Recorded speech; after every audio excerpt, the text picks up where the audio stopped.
The International Monetary Fund has urged Nigeria to slow down its aggressive tax drive due to the impact of the COVID-19 pandemic on businesses and households. The fund, however, told the federal government to continue to push for policies that are supportive of its citizens, even as it commended the monetary policy initiatives that have been introduced by the central bank to cushion the impact of the pandemic on the people. Now, the director of the IMF's African Department, Mr. Abebe Selassie, said this yesterday during a media briefing on the latest regional economic outlook for sub-Saharan Africa held in Washington. So for more on this, we're actually going to be talking about not only this within the context of Lagos State, of course, based on our guest, as well as the amounts of funds that were raised in April through some certain measures. I'm now joined live by the Executive Chairman of the Lagos Inland Revenue Service, Mr. Ayodele Subair. Good morning to you, sir. Thank you so much for joining us on the Global Business Report. So I do want to start, of course, with that figure of 25 billion naira in the month of April.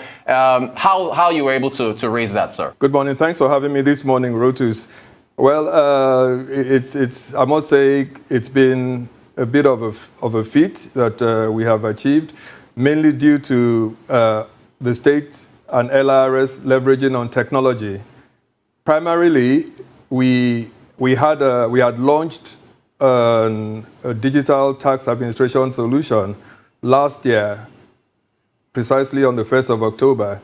And this digital solution is an end-to-end tax administration solution dealing with the entire chain from registration to payment of taxes.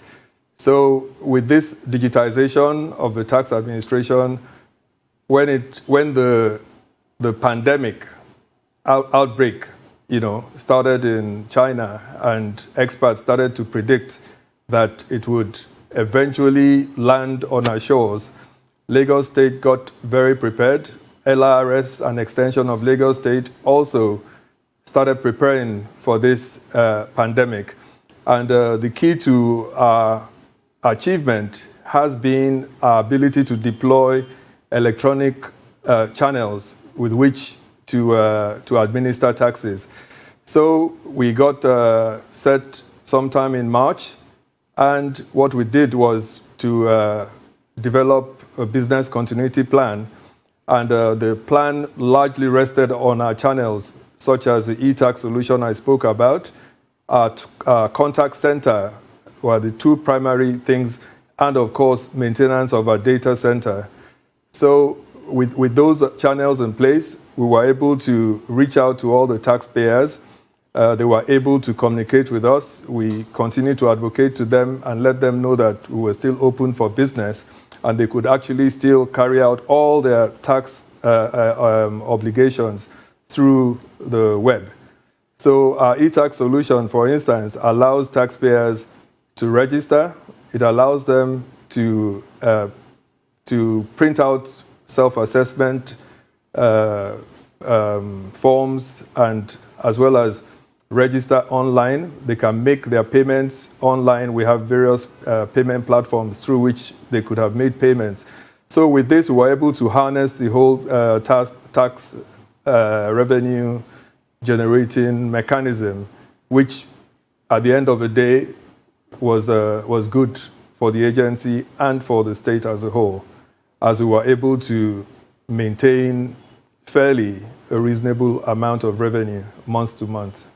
Thank you for that. So based on that, what's your, I guess, monthly targets going forward? I mean, maybe perhaps in a post-lockdown Lagos, are you looking to get 50 billion a month, or 100, or 150? What targets do you have set in place? Okay, as you have predicted, so shall it be, because our pre-COVID target was about 42 billion approximately. Now, with the pandemic in place, with the lockdown in place, it was imperative that the state did, revise projections. So we also, as a major revenue-generating agency, had to revise our projections. And we revised the projections down to an average of between 21 and 23, covering the initial 6-month period at that time, which was from April. But at the moment, with the revision in place, we feel that our target is going to be maintained at about 30 billion per month.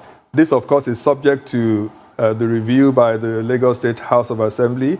The executive has sort of computed about 30 billion for the agency, and it remains for the House to review, and of course, for Mr. Governor to give his assent. So we reckon it will rest about 30 billion going forward. Okay, sir. Thank you so much for that. So, if you had, I was going to ask you about, by what percentage COVID-19 has impacted your revenue collection. But if you had a target of 42 billion and you did 25 in April, I believe that's like a 40% impact. Is that accurate based on the figure collected for April?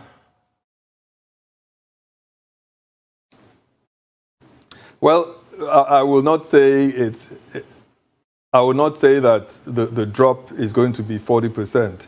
If we look at our collection in the first quarter of 2020, we were doing about 80% of the budget in the first quarter between January and March. In April, we went down to about 25 billion, which is approximately 61% of what had previously transpired. So effectively, we've dropped by about 22%. Now, you are looking at the initial budget, but since that budget has been reviewed, I think you should take your eye off that budget and just keep it at 30 billion. And, hopefully, of course, budgets are estimates. We will definitely try to move ahead and make sure that, we surpass that amount. So that is the plan right now. Thank you for that, sir. I want to take your attention to the quote from the director of the IMF's Africa Department, Mr. Ayodele Subair.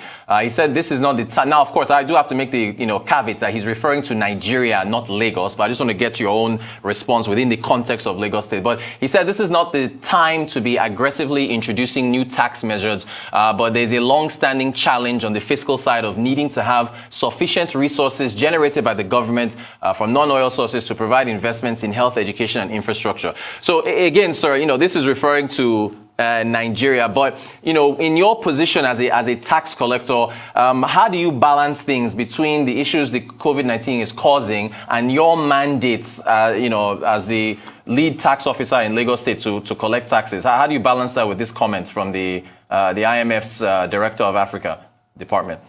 Thank you, Rotus. Ideally, Lagos is a subnational within the Federation of States in Nigeria. And I should ordinarily deflect this question and ask you to go and ask them in Abuja. But on a personal level, I think that it's inherent that all governments start to look inwards, look at IGR, how they can grow IGR. With the pandemic, the crash of global oil prices, oil gives Nigeria about 80% revenue in foreign exchange. So it is imperative that everybody starts to look at IGR. Everybody starts to look at non-oil collection. Now, as far as I'm concerned as a subnational, the laws are primarily, federal laws. They are enacted in Abuja. So for that reason, we cannot do very much. But on a personal note and on a personal level, this is a time to actually try and support businesses. This is not the time really to start to increase taxes. All states really should be more focused on how to stimulate economic activity within their states so that businesses can thrive. And when businesses thrive, taxation is a function of a thriving economy. So in that manner, things will gradually move up. So this is definitely not the time to look at an increase in taxes, but to support businesses. That's my own personal take on it. Thank you very much for that, sir. In line with that, I read an interview that you gave in 2017 where you were asked about the greatest measures taken to boost tax revenue in Lagos. You pointed to the Lagos State Revenue Administration Law of 2006 and the Hotel Occupancy and Restaurants Consumption Law, HORCL. Focusing on HORCL, now, of course, your answer just now said you have to support businesses and not increase taxes. But are you looking at replicating such a law for other sectors, maybe retail or anything like that, with regards to the hotel and restaurant law? Well, to that question, like I said earlier on, a lot of the laws are enacted by the federal government. For that reason, we have very little space to move around when it comes to creating new tax laws. The HRC consumption tax is a completely different kettle of fish, and the state enacted this. It was challenged by several authorities, and it stood the test of time. It went through the Supreme Court, and it was affirmed. So in the same light, I think the VAT law, as administered by the FIRS, covers the space already. It has taxes on retail goods. So there might not really be any need for the state to look at other laws. I think the VAT sufficiently covers it. Thank you for that. So I wanted to ask, do you have any favorites when it comes to revenue generating sectors? Telco, oil and gas perhaps. And then as a follow-up to that, for I guess maybe lagging sectors, what's the plan to get more from those other sectors compared to whatever favorites you might have? Okay, well, as a tax operator, I really do not have any favorites. Any compliant taxpayer is my favorite, be it an individual, be it a corporation. Once you're complying adequately, then you become one of my favorites. But on the other side of things, as a tax administrator, taking prudent and wise decisions, one has to apply the Pareto analysis, which says that it makes more sense to divert 80% of your resources towards generating material amounts as opposed to you diverting too much. So coming back to your question, we believe that every sector is very, very important. But nevertheless, we have certain specialized units and departments that have been deployed to reap all the benefits of getting taxes. For instance, for payee, we have what you call the Relationship Management Unit, which is primarily focused on the toppers, the multinationals, financial institutions, oil sector, and we get a lot of benefit from that. For direct assessment, we also have the High Net Worth Individuals Unit, which is sort of focused on the high net worth individuals. So I would not want to say that we have favorites, but of course we have certain, major key players that we tend to pay more attention to.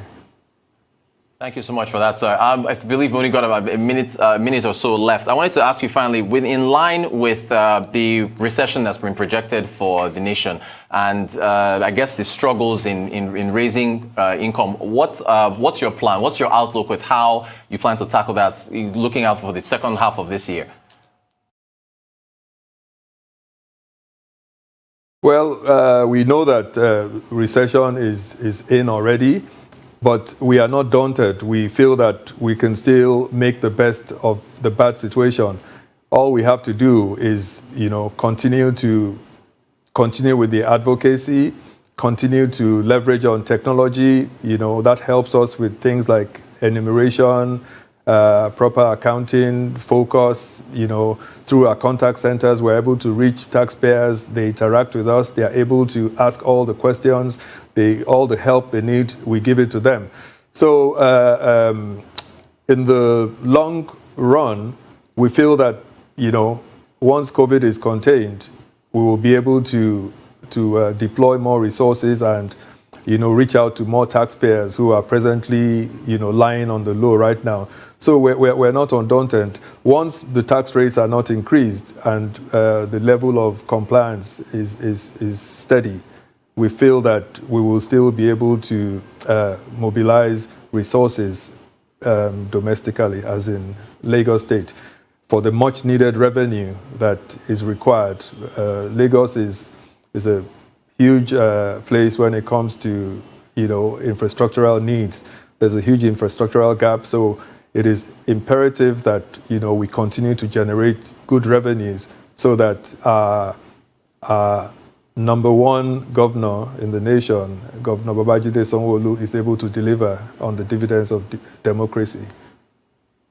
The Executive Chairman of the Lagos Inland Revenue Service, Mr. Ayodele Subair, thank you so much for your time. We appreciate you talking to us about Lagos tax collection drive during the COVID-19 pandemic. Thank you so much, sir.